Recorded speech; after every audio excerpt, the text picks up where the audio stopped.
धर्म के नाम पर हमेशा या तनाव व नफरत आदि का वातावरण ही बना रहा है। प्रदेश में अपराध भी काफी ज्यादा बढ़े हैं। खासकर दलित, अपियत व महिलाएं आदि भी सरकार में कतई भी सुरक्षित नहीं रही है। हाथरस कांड इसका खास उदाहरण है। मुस्लिम व अन्य धार्मिक अल्पसंख्यक समाज के लोगों के साथ पक्षपात वाला रवैया ही अपनाया गया है। ये सिर्फ पावर में आ जाएगी तो जो बेरोजगार नवयुवक है उनको रोटी रोजी को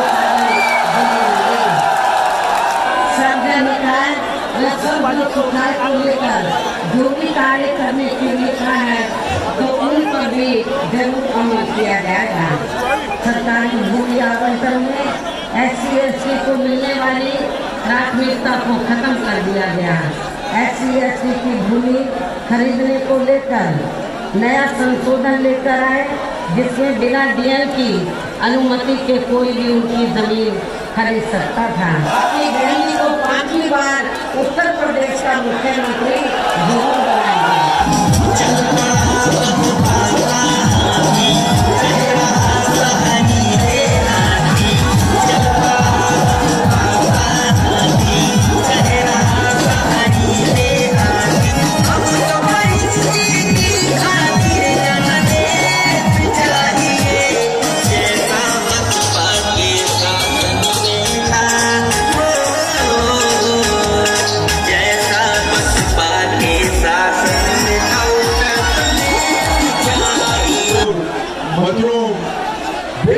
दिलों की आवाज आदरणीय बहन कुमारी मालती जी से कि वो आए और जन सभा को संबोधित करें। आदरणीय बहन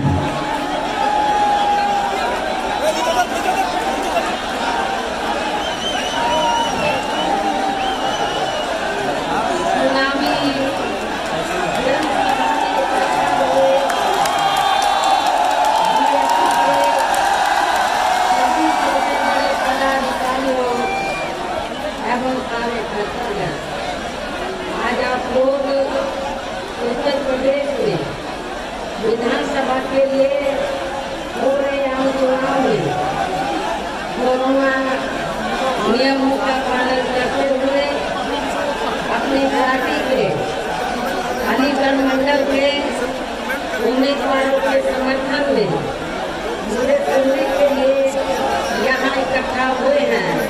तो इसके लिए मैं आप सभी लोगों का आखिरी दिल से आभार प्रकट करती हूँ। दादा भाई तो पीछे देखते रहो बस, खाली इधर कैमरा लगा तो मुझे कुछ ना कर पाओ, पीछे देखो बस। अपनी पार्टी के संबंध में ये कहना चाहूँगी कि हमारी पार्टी ये चुनाव उत्तर प्रदेश की सभी विधानसभा की सीटों पर अकेले अपने बलबूते पर ही अपनी तैयारी दमदारी के साथ लड़ रही है। इसके साथ ही यहाँ सन 2007 की तरह फिर से अपनी पार्टी की पूर्ण बहुमत की सरकार बनाने के लिए लड़ रही है ताकि आपको वर्तमान में भाजपा के चल रहे जातिवादी संकीर्ण अहंकारी व तानाशाही वाले शासन से मुक्ति मिल सके।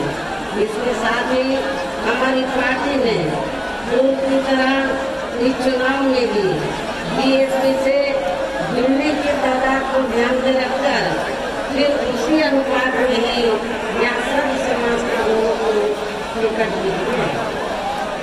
और अब इस चुनाव में आप लोगों को अपना वोट कांग्रेस, BJP, सपा व अन्य विरोधी पार्टियों को न देकर केवल अपनी एकमात्र विदेशी पार्टी बहुजन समाज पार्टी को ही देना क्यों जरूरी है, इसे आप लोगों को समझना। हालांकि इस संदर्भ में आप लोगों को ये मालूम है कि आज़ादी के बाद शुरू में काफी लंबे समय तक केंद्र या उत्तर प्रदेश सहित देश के अधिकांश राज्यों में भी कांग्रेस पार्टी की ही अकेले यहाँ सरकारें रही है। किंतु इनकी गलत नीतियों एवं गलत कार्य प्रणाली की वजह से ही अब ये पार्टी केंद्र के साथ साथ बहुत पहले ही यहाँ उत्तर प्रदेश की सत्ता से भी बाहर हो चुकी है। इसके साथ ही ये पार्टी जबरदस्त जातिवादी होने के कारण शुरू से ही हर मामले में खासकर यहाँ दलित, आदिवासी व अन्य पिछड़ा वर्ग विरोधी पार्टी भी रही है और अभी भी है, जिस कारण केंद्र में रही इस पार्टी की सरकार ने इन वर्गों की मसीहा व भारतीय संविधान के निर्माता परम पूज्य बाबा साहब डॉक्टर भीमराव अम्बेडकर को भारत रत्न की उपाधि से भी सम्मानित नहीं किया था, जिसके लिए वो हर प्रकार से ख्याति दी गई।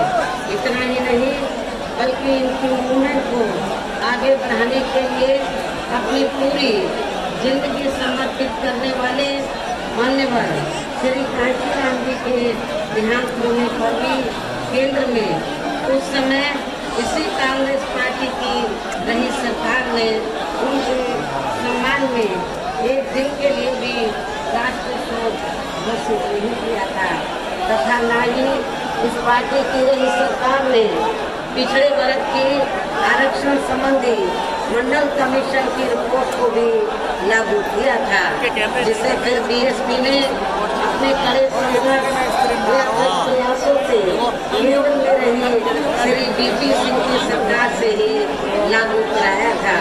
साथ ही उसी सरकार में बाबा साहब डॉक्टर भीमराव अम्बेडकर को भी भारत रत्न की उपाधि से सम्मानित किया गया था, जो इनके अपार अनुयायी कई वर्षों से ये दिल्ली चाहत में थी। लेकिन अब केंद्र व अधिकांश राज्यों के लिए सत्ता से बाहर होने पर यही कांग्रेस पार्टी खासकर दलितों, आदिवासियों व अन्य पिछड़े वर्गों के वोटों की खातिर आए दिन किस्म किस्म की नाटकबाजी करती रहती है। इन वर्गों के मामले में पार्टी की सच्चाई तो ये है कि कांग्रेस पार्टी जब सत्ता में होती है और इनके अच्छे दिन होते हैं तो कांग्रेस पार्टी को इन वर्गों का विकास का रुझान आदि याद नहीं आता है तथा न ही उनको महिलाओं की भी भागीदारी याद आती है। इतना ही नहीं बल्कि इस पार्टी के बीजेपी आदि की बनी सरकार में भी यूपी की जनता अधिकांश मामलों में काफी ज्यादा दुखी रही है। सपा की सरकार में तो ज्यादातर यहाँ गुंडों, बदमाशों, माफियाओं, अराजक तत्वों व सरेआम लोक प्रसोद करने एवं दंगे फसाद आदि कराने वालों का भी राज है, जिसकी खास वजह से ही इस सरकार में हमेशा यहाँ तनाव की स्थिति बनी रही है और देश में विकास के कार्य भी ज्यादातर यहाँ एक विशेष क्षेत्र व एक समुदाय के लोगों तक ही सीमित होकर रह गए हैं। खासकर दलितों व अन्य पिछड़े वर्गों के साथ तो हर स्तर पर अधिकांश समय इनका सोतेला रवैया ही देखने के लिए मिला। इसके साथ ही इनके संतों, गुरुओं व महापुरुषों आदि को भी सम्मान नहीं दिया गया है अर्थात इनका सपा सरकार ने हमेशा अनादर ही किया गया है, जिसके अनेकों उदाहरण हैं। उनमें से कुछ को उल्लेख करना यहाँ मैं जरूरी समझती हूँ, जो इस प्रकार से है। श्री अखिलेश यादव की सपा सरकार ने प्रदेश में SC/ST का सरकारी क्षेत्रों में आरक्षण खत्म कर दिया। जब सपा पावर में थी तो सपा सरकार ने प्रदेश में SC/ST का सरकारी क्षेत्रों में आरक्षण खत्म कर दिया, जिसकी व्यवस्था पहली बार BSP की सरकार में भी की गई थी। संसद में सपा ने SC/ST का पदोन्नति में आरक्षण का व्यवस्था किया तथा फिर उसे पास भी नहीं होने दिया था। SC/ST के छात्रों का विदेश जाकर पढ़ाई करने की योजना को खत्म कर दिया। पंचशील नगर का नाम बदलकर ठाकुर कर दिया। संत रविदास नगर का भी नाम बदलकर इन्होंने भदोई कर दिया। भीमनगर का नाम बदलकर सपा सरकार ने संबल कर दिया। छत्रपति मेडिकल कॉलेज का नाम बदलकर किंग जॉर्ज मेडिकल कॉलेज कर दिया। मान्यवर श्री कांशीराम जी कृषि विश्वविद्यालय बांदा का नाम बदल दिया गया। मान्य कोर्ट के निर्णय के आड़ में अनुसूचित जाति व जनजाति के कर्मचारियों का गलत तरीके से डिमोशन कर दिया गया। अनुसूचित जाति व जनजाति के छात्रों का शून्य शुल्क पर प्रवेश समाप्त कर दिया। अनुसूचित जाति व जनजाति के छात्रों की शुल्क प्रतिपूर्ति पर 60% की बाध्यता लगाकर उनको छात्रवृत्ति देने का काम किया गया। मान्यवर श्री कांशीराम जी अरबी फारसी विश्वविद्यालय का नाम भी बदल दिया गया। लखनऊ के गोमती नगर में डॉक्टर भीमराव अम्बेडकर पार्क जो बीएसपी की सरकार ने बनाया गया था उसका नाम बदलकर जलेश्वर मिश्र पार्क कर दिया गया। सरकारी भूमि आवंटन में SC/ST को मिलने वाली प्राथमिकता को खत्म कर दिया गया। SC/ST की भूमि खरीदने को लेकर नया संशोधन लेकर आए जिसमें बिना DL की अनुमति के कोई भी उनकी जमीन खरीद सकता था, जिससे कमजोर वर्गों की जमीन को हथियाया जा सके। इस प्रकार से सपा व श्री अखिलेश यादव का दलितों व अति पिछड़े वर्गों एवं उनके संतों गुरुओं व महापुरुषों आदि के प्रति इनका ऐसा ये प्रेम है। क्या इनको आप दलित प्रेमी कहेंगे या अम्बेडकरवादी कहेंगे? मैं समझती हूँ ये बिल्कुल दलितों के दुश्मन है, ना ही अम्बेडकरवादी है, ये तो अवसरवादी है, मौका प्रस्त है जिसका इन वर्गों के लोगों को इस चुनाव में ऐसी समाजवादी पार्टी को किसी भी कीमत पर अब सत्ता में नहीं आने देना है। और इतना ही नहीं बल्कि मैं तो ये भी सोच रही थी सपा सरकार के हटने के बाद शायद बीजेपी की सरकार सपा के फैसलों को जरूर बदल देगी, लेकिन ऐसा नहीं किया गया। जिसने सपा की तरह बीजेपी की सरकार की भी जिससे सपा सरकार की तरह बीजेपी सरकार की भी दलितों व अन्य पिछड़े वर्गों एवं उनके संतों गुरुओं व महापुरुषों आदि के प्रति जातिवादी मानसिकता साफ गलती है।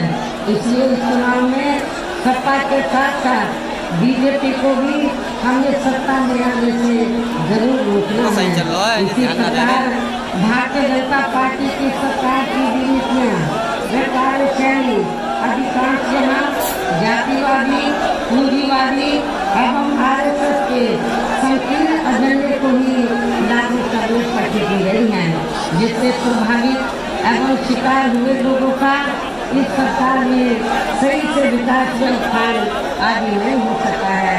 साथ ही इनका हर स्तर पर काफी ज्यादा उत्पीड़न भी किया गया है।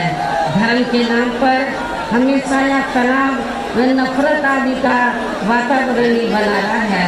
प्रदेश में अपराध भी काफी ज्यादा बढ़े हैं, खासकर दलित अकलियत व महिलाएं आदि भी इस सरकार में कतई भी सुरक्षित नहीं रही है। हाथरस कांड इसका खास उदाहरण है। वैसे भी मीडिया में इनके सही आंकड़ों को अधिकांश दबा दिया जाता है। इसके अलावा प्रदेश में गरीबों, मजदूरों, बेरोजगारों व अन्य मेहनतकश लोगों के साथ साथ दलितों, आदिवासियों, अन्य पिछड़े वर्गों, मुस्लिम एवं अन्य धार्मिक अल्पसंख्यक समाज के लोगों के हित व कल्याण के लिए वर्षों से जो भी यहाँ सरकारी योजनाएं चल रही थी तो उनका भी इन्हें वर्तमान भाजपा सरकार में सही से पूरा लाभ नहीं मिला है। खासकर दलितों व पिछड़ों को भी अब आरक्षण का पूरा लाभ नहीं मिल पा रहा है। क्योंकि इन्होंने बड़े बड़े सरकारी कार्य ज़्यादातर प्राइवेट सेक्टर के जरिए ही कराए हैं, जिसमें इनके लिए आरक्षण की कोई भी व्यवस्था नहीं है। सरकारी नौकरियों में भी इनका आरक्षण का कोटा पूरा नहीं किया गया है। मुस्लिम व अन्य धार्मिक अल्पसंख्यक समाज के लोगों के साथ तो अधिकांशतः पक्षपात वाला रवैया ही अपनाया गया है। इतना ही नहीं बल्कि इस बार बीजेपी की सरकार ने अपर कास्ट समाज में से विशेषकर प्रबुद्ध वर्ग भी इस मामले में अपने आप को काफी ज्यादा उपेक्षित महसूस करता रहा है। इसके अलावा इनकी गलत आर्थिक नीतियों के कारण यहाँ गरीबी, बेरोजगारी व महंगाई आदि भी काफी ज्यादा बढ़ी है। खासकर चुनाव घोषित होने से पहले तो डीजल, पेट्रोल और रसोई गैस आदि की आय भी बड़ी कीमतों ने भी जनता की काफी ज्यादा मुश्किलें बनाई हैं और ऐसा लगता है कि चुनाव खत्म होने के बाद उन्हें इनकी कीमतें बढ़ा दी जाएंगी। इसके साथ साथ उत्तर प्रदेश सहित पूरे देश के किसान भी केंद्र सरकार की गलत नीतियों के कारण काफी ज्यादा दुखी व परेशान रहे हैं और अभी भी हैं। साथ ही प्रदेश में बेरोजगार लोगों को रोजगार नहीं मिलने के कारण ही ज्यादातर इनको सरकार में भी पलायन करना पड़ा है। इस प्रकार से इन सभी विरोधी पार्टियों की नई सरकारों में शुरू से ही यहाँ यूपी की जनता काफी ज्यादा दुखी व परेशान रही है। विशेषकर कोरोना महामारी के दौरान तो इन सभी की हालत और भी ज्यादा खराब हो गई है। ऐसे में इन सभी विरोधी पार्टियों की नई सरकारों से निजात पाने के लिए अब इस चुनाव में यहाँ प्रदेश की जनता को अपनी एकमात्र हितैषी पार्टी बहुजन समाज पार्टी की ही सरकार बनाना बहुत जरूरी है, जिसमें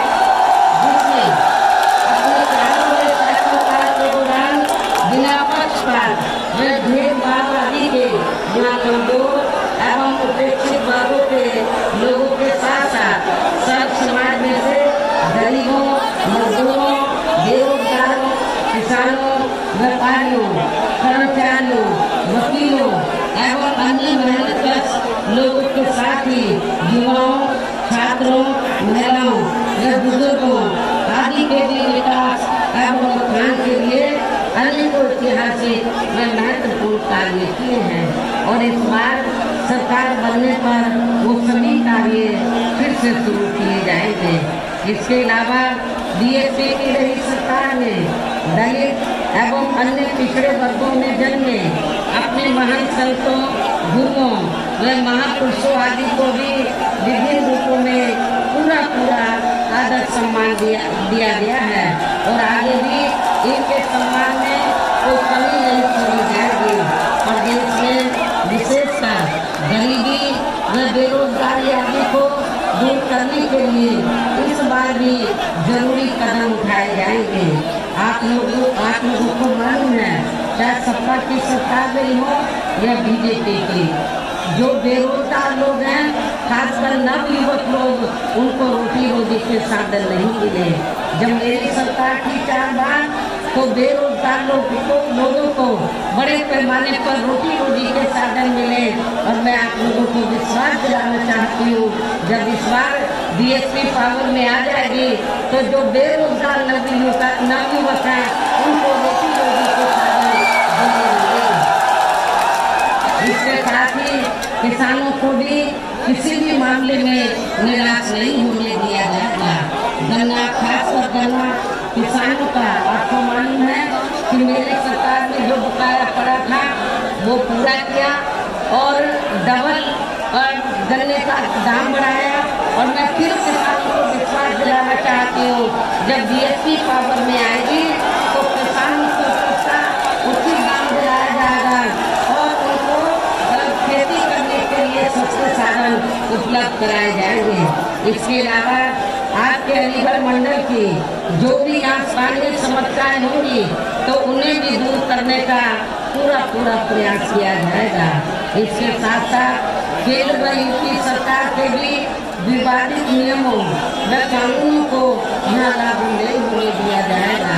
इसके साथ ही बीएसपी की सरकार बनने पर यहाँ बीजेपी व सपा आदि के शासनकाल की तरह कानून व्यवस्था को किसी भी कीमत पर खराब व नजर नहीं होने दिया जाएगा तथा हर स्तर पर कानून द्वारा कानून का राज ही कायम किया जाएगा। जाति व धर्म के आधार पर यहाँ लोगों का किसी भी प्रकार से शोषण व उत्पीड़न आदि नहीं होने दिया जाएगा, जैसा कि वर्तमान भाजपा सरकार में हो रहा है। खासकर कानून व्यवस्था को बेहतरीन बनाने के लिए विशेष अभियान के तहत व दलगत राजनीति से ऊपर उठकर यहाँ गुंडों, बदमाशों, माफियाओं व अन्य आपराधिक एवं अराजक तत्वों को भी जेल की सलाखों के अंदर भेजा जाएगा, जहाँ मेरी सरकार ने इनकी जेल के बाहर नहीं बल्कि जेल के अंदर ही सही जगह होती है। इतना ही नहीं बल्कि वर्तमान भाजपा सरकार ने जाति, धर्म, राजनीतिक द्वेष की भावना के तहत जिन लोगों को खासकर धरना प्रदर्शन आदि के नाम पर जबरदस्ती गलत धाराओं में फंसा के उन पर अनेकों केस चलाए हुए हैं, तो उन मांगों की भी सही से जांच करा के उनके केस भी खत्म कर दिए जाएंगे। अर्थात वर्तमान भाजपा सरकार ने प्रदेश की जेलें जो अधिकांश ऐसे लोगों से भर दी गई हैं तो उन्हें खाली करा के केवल यहाँ आपराधिक तत्वों को ही रखा जाएगा।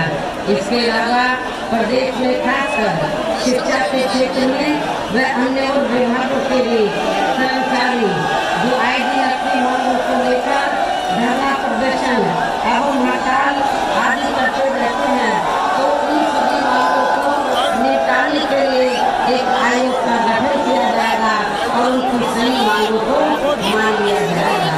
इसके साथ ही विभिन्न मांगों पर भी मैंने सर्वे निकाय व सब सुधार को लेकर जो भी कार्य करने के लिए कहा है तो उन पर भी जरूर अमल किया जाएगा।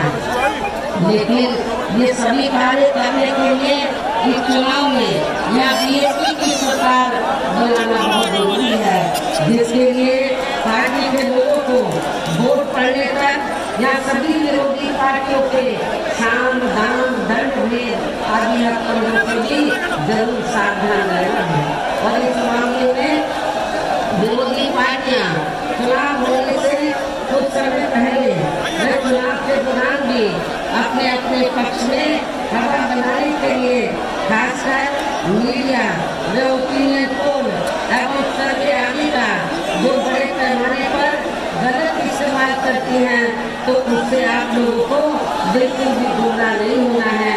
जैसे सन 2007 के हुए विधानसभा चुनाव में उस समय मीडिया में जो बीएसपी को लेकर ओपिनियन पोल व सर्वे आदि दिखाए गए थे तो वो गलत साबित हुए थे। और इस बार भी आप लोगों को ओपिनियन पोल और सर्वे को इस बार के चुनाव में भी आप लोगों को गलत साबित करना है, ऐसा मैं आप लोगों से दरख्वास्त करना चाहती हूँ। इसके साथ ही पूर्व की तरह इस चुनाव में भी विरोधी पार्टियों ने विभिन्न रूपों में जो अपने हवाई व प्रलोभन भरे चुनावी घोषणा पत्र आदि जारी किए हैं, जिन्हें सरकार में आने के बाद ये पार्टियां अधिकांश अमल में नहीं आती हैं, तो उनके बहकावे में भी आपको कतई नहीं आना है। जबकि इस मामले में बीएसपी किसी भी चुनाव में विरोधी पार्टियों की तरह अपना कोई भी चुनावी घोषणा पत्र आदि जारी नहीं करती है, क्योंकि बीएसपी कहने में बहुत कम बल्कि कार्य करके दिखाने में ही ज्यादा विश्वास रखती है। और ऐसा हमने यहाँ उत्तर प्रदेश में अपनी चारों नई सरकारों के दौरान करके भी दिखाया है। इसके साथ ही यहाँ मैं ये भी कहना चाहती हूँ कि हमारी पार्टी की चारों देश सरकारों ने प्रदेश में बिगड़ी हुई कानून व्यवस्था को सुधारने के साथ साथ प्रदेश के विकास व आम जनहित के लिए जो असंख्य अति महत्वपूर्ण कार्य किए हैं वो अभी तक यहाँ किसी भी विरोधी पार्टी की सरकार ने नहीं किए हैं, बल्कि ज्यादातर उन्हीं कार्यों के नाम व समूह पार्टी बदलकर अब विरोधी पार्टियों की सरकारें उन्हीं को ही भुनाने में लगी रहती हैं। लेकिन उन कार्यों के प्रति इनकी नियत व सोच सही नहीं होने के कारण उसमें भी ये पार्टियां ज्यादा सफल नहीं हो पाई हैं। और मेरा ये कहना है कि आप लोगों को इस चुनाव में अपने हित व कल्याण के लिए यहाँ फिर से यूपी में बीएसपी की सब जन हिताय व सब जन सुखाय की नीतियों पर आधारित सरकार बनाना बहुत जरूरी है। और इसके लिए पार्टी के लोगों को वोट पड़ने वाले दिन कोरोना नियमों का पालन करते हुए सबसे पहले सुबह उठते ही व समय से अपने अपने पोलिंग बूथों पर वोट डालने के लिए जरूर जाना है। इसके साथ ही आपका वोट अन्य कोई व्यक्ति ना डाल सके इसका भी आप लोगों को खुद ही ध्यान रखना है। इसके साथ साथ अपनी पार्टी का कोई भी वोट पड़ने से ना रह जाए तो उसका भी पार्टी की हर पोलिंग बूथ की कमेटी को विशेष ध्यान रखना है। इन्हीं जरूरी बातों के साथ ही हम मेरी बीएसपी के लोगों से ये यकीन है कि पार्टी ने यहाँ के अलीगढ़ मंडल में जिन भी विधानसभा की सीटों पर अपने उम्मीदवारों को चुनाव के मैदान में उतारा है, जो यहाँ आपके बीच में मौजूद भी हैं, तो उन्हें आप लोगों को वोट वाले दिन अपनी पार्टी के हाथी चुनाव चिन्ह के सामने वाले बटन को दबा के जरूर दिखाना है। आपके प्रत्याशी उन्हें जरूर दिखाना है। और फिर से आपको यहाँ सन 2007 की तरह ही बीएसपी की अपनी पूर्ण बहुमत की सरकार जरूर बनाना है। प्रदेश में अमन कायम होने के साथ साथ वह सभी धर्मों व वर्गों के लोगों का भी सही से विकास व उत्थान आदि हो सकता है। साथ ही यहाँ अन्याय, अपराध, भय व भ्रष्टाचार मुक्त एवं विकास वातावरण भी पैदा हो सकता है। और इतना ही नहीं, यहाँ अमन जैसा वातावरण पैदा हो सकता है। आप लोगों को मालूम है, अच्छी तरीके से मालूम है कि आपके अंदर मंडल में खास रूप से आज भी की स्थिति पैदा होती रहती है। और मुस्लिम समाज में खासकर उनमें दहशत पैदा कर दी जाती है। लेकिन मेरी सरकार में ऐसा नहीं होगा, न पूर्व की सालों की सरकारों में हुआ है, न आगे ऐसा होगा। लोगों को लगेगा कि ये हमारी अपनी सरकार है, चाहे हिंदू है, चाहे मुसलमान है या अन्य अपने समाज के लोग हैं, सब लोगों को लगेगा ये हमारी अपनी पार्टी की सरकार है। और तभी फिर यहाँ परम पूज्य बाबा साहब डॉक्टर भीमराव अम्बेडकर एवं मान्यवर श्री कांशीराम के अधिकारी सही सपना साकार हो सकता है। के साथ ही मेरा यही कहना है कि अब आप लोगों को हर पोलिंग बूथ को जिताना है, बीएसपी को सत्ता में लाना है, बीएसपी को सत्ता में लाना है। वैसे आप लोगों के जोश को देखकर मुझे ऐसा लगा है कि आप लोग 90 अर्से से इंतजार कर रहे थे कि बहन जी हमारे बीच में आए, हम उनको देखें, उनके विचारों को सुने। आज मैं इधर आई हूँ, आप लोग ने जो मैंने जोश देखा है कि हमारी बहन जी आ गई है, हम बहन जी को देखेंगे, तो आप लोगों के जोश को देखकर मुझे ऐसा लगा है कि आप लोग बीएसपी के नेतृत्व में अपनी 5वीं बार सरकार जरूर बनाएंगे। अपनी बहन जी को 5वीं बार उत्तर प्रदेश का मुख्यमंत्री जरूर बनाएंगे। और मैं मंडल के लोगों को ये विश्वास दिलाना चाहती हूँ, जब 5वीं बार मेरे नेतृत्व में सरकार बन जाएगी तो किसी भी मामले में आपको निराश नहीं होने दिया जाएगा। आपकी जो भारी समस्याएं हैं उनका समाधान जरूर किया जाएगा। ये भी मैं आपको बताना चाहती हूँ, हमारे नौजवान भाई बड़ी तादाद में इधर आए हैं, उनकी बहुत उम्मीदें हैं बीएसपी की सरकार से। सपा ने आपको कुछ नहीं दिया, बीजेपी ने कुछ नहीं दिया, कांग्रेस ने कुछ नहीं दिया, आपको बीएसपी की सरकार से उम्मीद है। 4 बार मेरी हुकूमत ने बहुत कुछ आपको मिला, 5वीं बार में 4 बार से कई गुना ज्यादा मिलेगा, बशर्ते आप लोग यूपी में अपनी पार्टी की पूर्ण बहुमत की सरकार बनाएं। वैसे तो मैंने आपको बताया कि आपके जोश को देखकर मुझे ऐसा लगा है कि आप लोग इस बार बीएसपी की संघ 2007 की तरह पूर्ण बहुमत की सरकार जरूर बनाएंगे और यूपी का मुख्यमंत्री 5वीं बार जरूर बनाएंगे। इस बात के साथ ही हमने पुनः अपनी पार्टी के इन सभी प्रत्याशियों को जिताने के